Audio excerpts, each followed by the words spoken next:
Hello everyone and welcome to another devlog video. As you can see, I'm using a webcam now, so hopefully it's okay, and it's probably not the best quality, but I thought use the webcam, why not. So in this update video I wanted to share the significant progress that I've made compared to the last video. So what you'll notice that the UI there's a lot more going on in the UI, a lot more features. So I'll quickly go through the different features I've added. On the left here we have different types of headers, each with specific options within them. For example, in application, as you can see, we have application-wide information such as the current application uptime. So as you can see here, it says it's been running for 12 minutes now, and we have basic system memory. So I thought that would be cool to add. Since I'm on Windows currently, this only works on Windows because I have to actually use specific operating system calls, API calls, to get this information. So in the future I'll have to add Linux and Mac OS specific API calls there. In the renderer, as you can see, we have renderer specific calls. We now have the actual GPU which is being rendered to, frame times and also delta times. Wireframe, that hasn't changed. Now big thing is this buffer mode.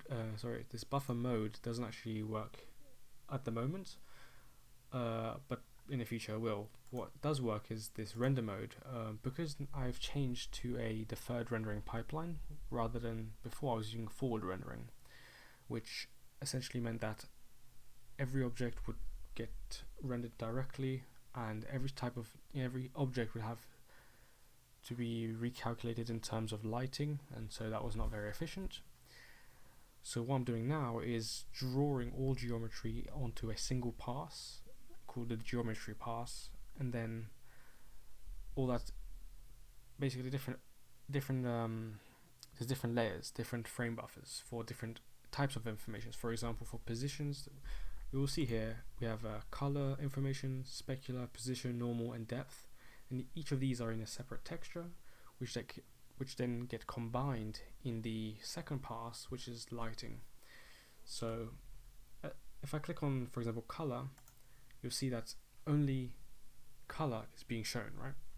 Whereas if I go to specular, this is it shows which items, which pixels are the most reflective and produce more so specular highlighting rather than reflections. And then we have positions, of course, in world space, the normals, and depth. Right. So this depth obviously is used to make sure that certain pixels get drawn or don't get drawn in front of others. So yeah, let's go back to full, which means full essentially is just a combination of all of these different passes to produce the final result. We have the environment, of course. This is just like temporary, just placeholder.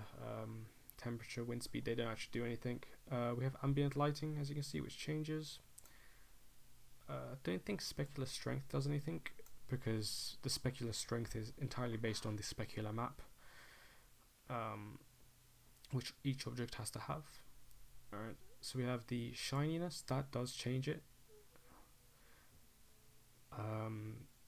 So that's there, and then obviously we can change the light position, which automatically updates all lighting in the scene.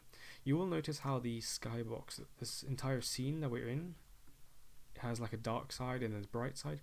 This is actually not correct, and that's something I need to fix, because when it comes to lighting a scene, there are different types of objects, right? You have your normal geometry objects in the world, but you have some special ones such as your skybox, the sun itself, if you decide to render that. And so, for example, the skybox and the sun, we don't want lighting to be affected. We don't want any light calculations to be affected by or should I say, we don't want any light calculations to occur for the skybox or the sun. So for example, the skybox should always be a flat color rather than having some sort of diffuse. So that's what I need to do. Essentially, I need to put these special objects into a separate pass, which is, again, like I said, not affected by any sort of lighting calculations. So if we go down, we have also the camera, which also I don't think it's different than the previous video. I'm not exactly sure what I've changed since then, but yeah, you can see the information there. Now I've got the big thing obviously is console logging. One of the most annoying things when developing is getting some sort of error and having to alt tab or just go into this console window just to see what the error is. So I wanted to do is have like a specific window in the UI which logs all the messages in here, and the actual colors change based on the severity of the log. So if it's just a normal message or an info, it's just gonna be white. If it's like, for example, if you get a warning, so not necessarily something which will crash, but just like like a warning, then it's obviously in yellow. And then if there is something that has significant system or something that has crashed or failed to compile, for example, failed to load a file or shader crashed or I don't know something, then that would get logged in here. So obviously logging is very important. Did implement, for example, if I obviously we have scrolling. There is actually one bug, but you have to do something. You've got scrolling here, and you'll notice how if I scroll to the very bottom, it automatically sets to auto scroll. So sometimes, like if I get a log message, and there's a lot of logs occurring, I want to actually go back and see what messages there were. So I can just scroll up and it disables auto scroll, so I can just inspect the message. But if I want to go back to the most recent logs, I can just press auto log and it goes back to the bottom. As you can see here, there is a log cap of, I believe that's 10,000. So before I was actually doing something very naively. I was just naively looping over the log messages no matter how large, and that's really not how you're supposed to do it, because the problem with that is if you have like 100 log messages, not a big issue, but if you have like thousands, tens of thousands of log messages, you're basically slowing down the CPU, and by actually physically looping over these items.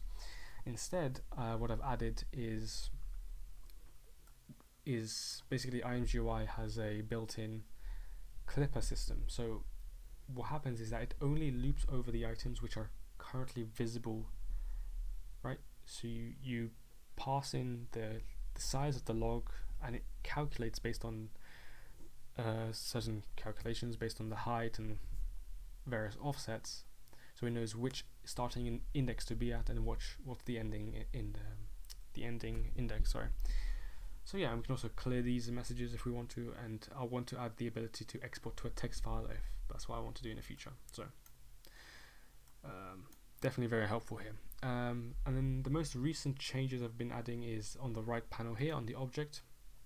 So previously in the video I was manually, as in pragmatically, adding an object in the code, but obviously if you want everything to happen at runtime, you need to have a more dynamic system. So what I've done is separated models, the actual vertex data, from instances, right? There's different concepts which I've had to separate to implement this feature. So when you load a model into this application, it won't get displayed initially, right? All that happens is that the data gets stored on the GPU, and then on the CPU side we get a pointer, a memory address, where we can address this information from, and we can obtain this information. It gets loaded, right? But nothing is visible. Something is only ever visible if you have an instance, right? So every individual object will be an instance, and multiple instances can refer to the same object. So for example, if I, let's say, click on this and click remove instance, as you can see, it's gone. There are no instances. I do want to add the skybox and the sun as instances, but I don't have that added at the moment. So we can imagine the world is empty. So we have no instances, there's nothing there. The model is still loaded in the application, but of course we have to actually add an instance. So what we'll do, we click on add an instance. At the moment I'm loading that one model, but in the future I want to have the ability to have a drop down menu and select any type of object that you want to add and associate with that instance. If we click on add, as you can see, it has its own ID, it will have its name, and each instance will have instance specific data related to it. For example, the position, rotation, scaling, and also materials which will be added in the future. So for example, I can add and rotate, move this specific model in X, Y, and Z. And if I decide, okay, I want another instance in this world, I click on add instance. And there you go, you have a second instance which we can translate and put somewhere else. If I want another one. So you can see, you can add as many as you want. You can add as many instances as you want. You can also change, and once you have more objects, the lighting kind of makes more sense because you can actually see how light gets affected for each object individually, so the scene looks a bit better. And obviously let's go into the viewport here, and we can actually fly around and inspect all the objects as we would normally, but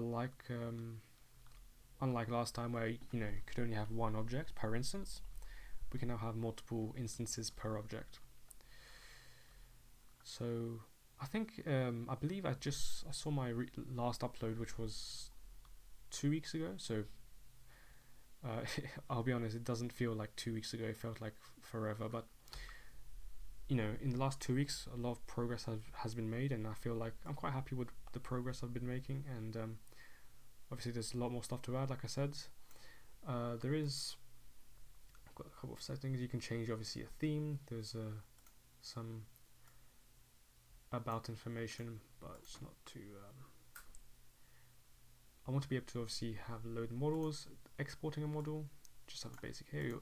You add a name, and then because one of the features I want to add for this application as well is encryption, so you can encrypt a model just for my project.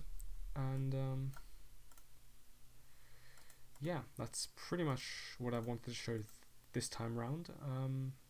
But anyways, if you guys like the video, let me know, and hope to see you guys and give you another update soon. So thank you very much.